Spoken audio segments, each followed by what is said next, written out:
Assalamualaikum, halo teman-teman. Kami dari kelompok 7 akan memaparkan mengenai laporan hasil silabus kelas 2 tema 1. Yang beranggotakan Alpira Nuraini, Nadilah Izni, Dwi Andini, Nadia Nur Fazriah, dan Intan Mayangsari. Saya sebagai pemateri pertama akan sedikit memaparkan tentang pengertian dari silabus. Silabus adalah rencana pembelajaran pada suatu atau kelompok mata pelajaran atau tema tertentu yang mencakup standar kompetensi, kompetensi dasar, materi pokok atau pembelajaran, kegiatan pembelajaran, indikator, penilaian, alokasi waktu, dan sumber ajar atau bahan ajar.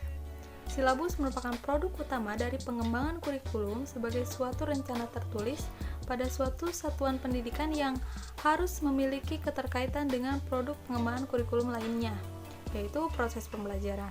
Proses pembelajaran sendiri hakikatnya merupakan suatu proses yang ditata dan diatur sedemikian rupa menurut langkah-langkah tertentu agar dapat mencapai hasil yang diharapkan dan kompetensi dasar dapat tercapai secara efektif. Silabus pada dasarnya menjawab permasalahan-permasalahan yang ada. Di antaranya yang pertama ada kompetensi apa saja yang harus dicapai siswa sesuai yang dirumuskan di standar isi. Yang kedua, materi pokok atau pembelajaran apa saja yang perlu dibahas dan dipelajari siswa untuk mencapai standar isi. Yang ketiga, ada kegiatan pembelajaran apa saja yang sudah diskenariokan oleh guru sehingga siswa mampu berinteraksi. Yang keempat, ada indikator apa saja yang harus dirumuskan untuk mencapai ketercapaian KD dan SK. Yang kelima, ada bagaimana cara mengetahui ketercapaian kompetensi berdasarkan indikator sebagai acuan. Yang keenam, ada berapa lama waktu yang digunakan. Yang ketujuh, ada sumber belajar apa saja yang digunakan. Saya akan menjelaskan mengenai proses pengembangan silabus. Proses pengembangan silabus ini melalui 6 tahap, yaitu perancangan, validasi, pengesahan, sosialisasi, pelaksanaan, dan evaluasi. Yang pertama, perancangan. Tahap ini diawali dengan menganalisis standar kompetensi dan kompetensi dasar yang terdapat dalam standar isi.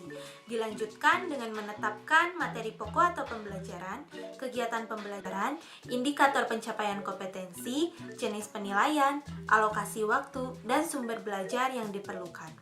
Produk dari tahap ini yaitu berupa draft awal silabus untuk setiap mata pelajaran. Yang kedua, validasi.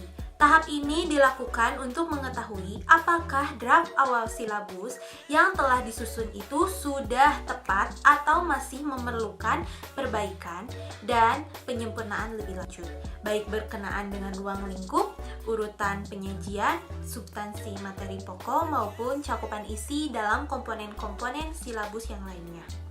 Tahap validasi ini bisa dilakukan dengan cara meminta tanggapan dari pihak-pihak yang dianggap memiliki keahlian untuk itu, seperti ahli disiplin keilmuan mata pelajaran. Apabila setelah dilakukan validasi ternyata masih banyak hal yang perlu diperbaiki, maka sebaiknya secepatnya dilakukan penyempurnaan atau perancangan ulang sampai diperoleh silabus yang siap diimplementasikan. Yang ketiga, pengesahan. Tahap ini dilakukan sebelum silabus final diimplementasikan dengan tujuan agar memperoleh pengesahan dari pihak yang dianggap kompeten. Tahap pengesahan ini merupakan pertanda bahwa silabus tersebut secara resmi sudah bisa dijadikan pedoman oleh guru dalam menyusun rencana pelaksanaan pembelajaran, melaksanakan proses pembelajaran, dan penilaian. Yang keempat, sosialisasi. Tahap ini dilakukan apabila silabus dikembangkan pada level yang lebih luas dan dilakukan oleh tim yang secara khusus dibentuk dan dipercaya untuk mengembangkannya. Silabus final yang dihasilkan dan telah disahkan perlu disosialisasikan secara benar dan tepat kepada guru sebagai pelaksana kurikulum. Yang kelima, pelaksanaan. Tahap ini merupakan kulminasi dari tahap-tahap sebelumnya yang diawali dengan kegiatan penyusunan rencana pelaksanaan pembelajaran sampai dengan pelaksanaan dan evaluasi pembelajaran. Yang keenam, evaluasi. Tahap ini dilakukan untuk mengetahui apakah silabus yang telah dikembangkan ini mencapai sasarannya atau sebaliknya. Dari hasil evaluasi ini dapat diketahui sampai di mana tingkat ketercapaian standar kompetensi dan kompetensi dasar yang telah ditetapkan. Dengan demikian, silabus dapat segera diperbaiki dan disempurnakan. Tema hidup rukun dan subtema hidup rukun di rumah. Kompetensi inti menjelaskan tentang menerima, menjalankan dan menghargai ajaran agama yang dianutnya. Kedua, perilaku jujur, disiplin, tanggung jawab, santun, peduli, dan percaya diri dalam berinteraksi.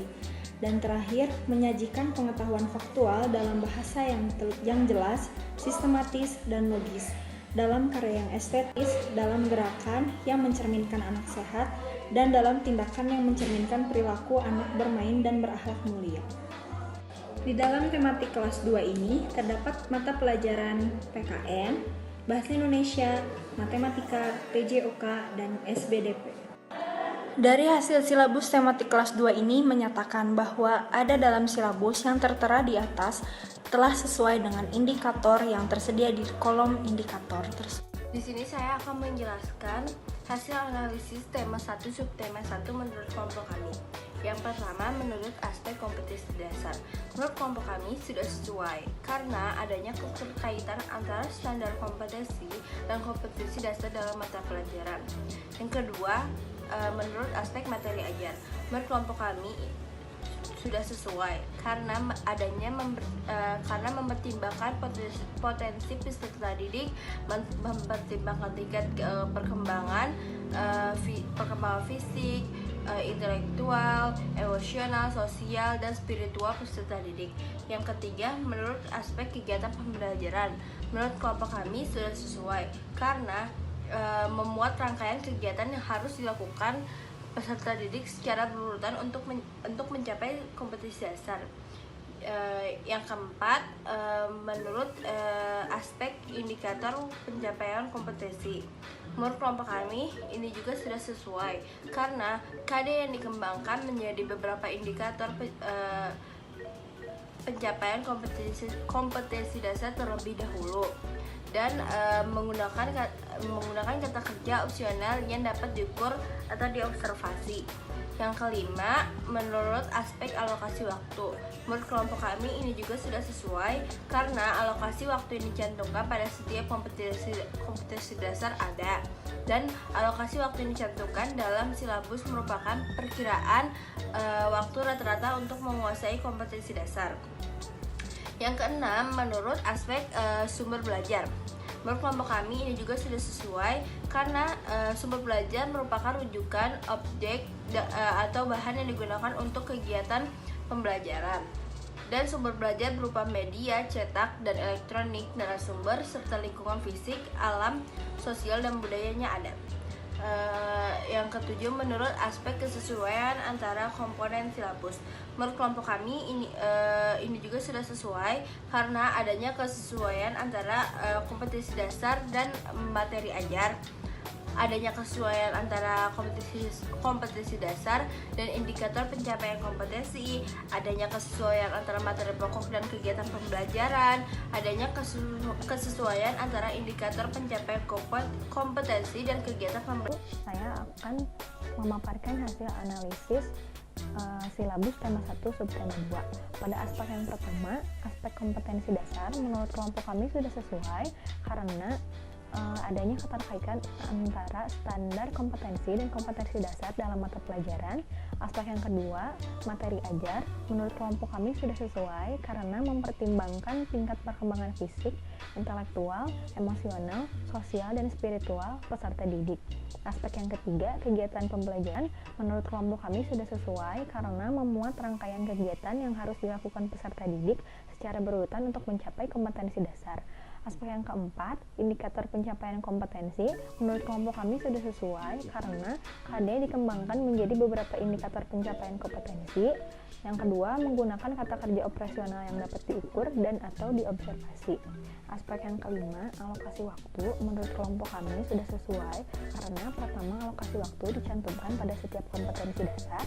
Yang kedua, alokasi waktu yang dicantumkan dalam silabus merupakan perkiraan waktu rata untuk menguasai kompetensi dasar. Aspek yang keenam, sumber belajar menurut kelompok kami sudah sesuai karena sumber belajar berupa media cetak dan elektronik, narasumber, serta lingkungan fisik, alam, sosial, dan budaya. Aspek yang ketujuh, kesesuaian antara komponen silabus menurut kelompok kami sudah sesuai karena pertama, adanya kesesuaian antara KD dan materi ajar. Yang kedua, adanya kesesuaian antara KD dan indikator pencapaian kompetensi. Yang ketiga, adanya kesesuaian antara materi pokok dan kegiatan pembelajaran. Yang keempat, adanya kesesuaian antara indikator pencapaian kompetensi dan kegiatan pembelajaran.